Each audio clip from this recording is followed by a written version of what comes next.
거꾸로 국민의 목숨의 가치가 그것밖에 안 되는 것인지 반문할 수밖에 없습니다. 어째서 지난 27년 동안 어떤 정부도 단 한 명의 증언도 하지 못한 것인지 되묻고 싶습니다.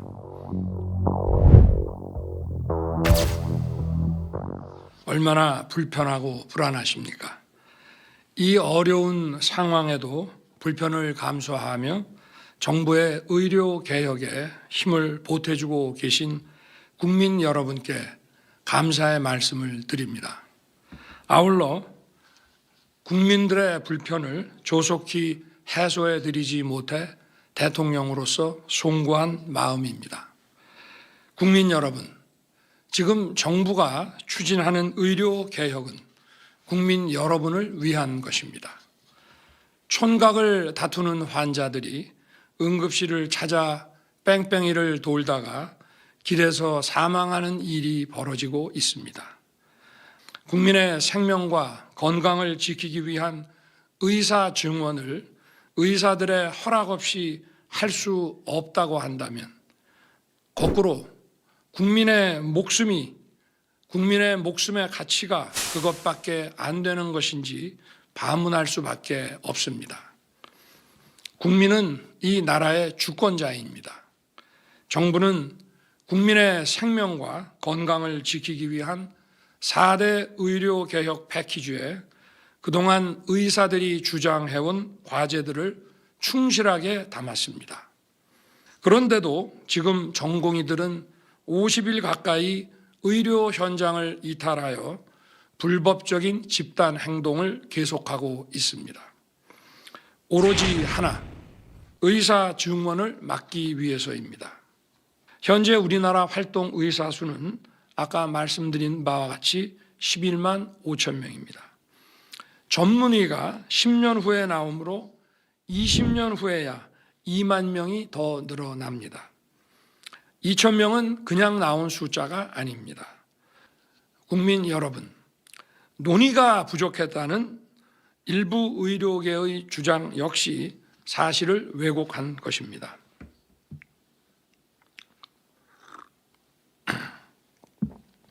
우리 정부는 2022년 5월 출범 이후 꾸준히 의료계와 의사 증언 논의를 계속해 왔습니다. 더 타당하고 합리적인 방안을 가져온다면 얼마든지 논의할 수 있습니다. 정부의 정책은 늘 열려있는 법입니다.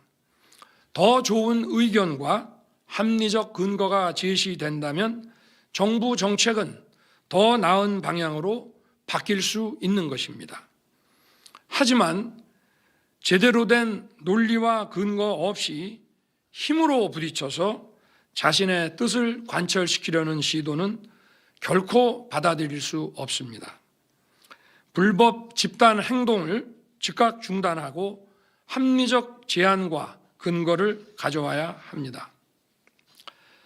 정부가 충분히 검토한 정당한 정책을 절차에 맞춰 진행하고 있는데 근거도 없이 힘의 논리로 중단하거나 멈출 수는 없습니다. 꼭 2천 명을 고집할 이유가 있냐? 점진적 증언을 하면 되지 않느냐고 묻는 분도 계십니다. 애초에 점진적 증언이 가능했다면 어째서 지난 27년 동안 어떤 정부도 단 한 명의 증언도 하지 못한 것인지 되묻고 싶습니다.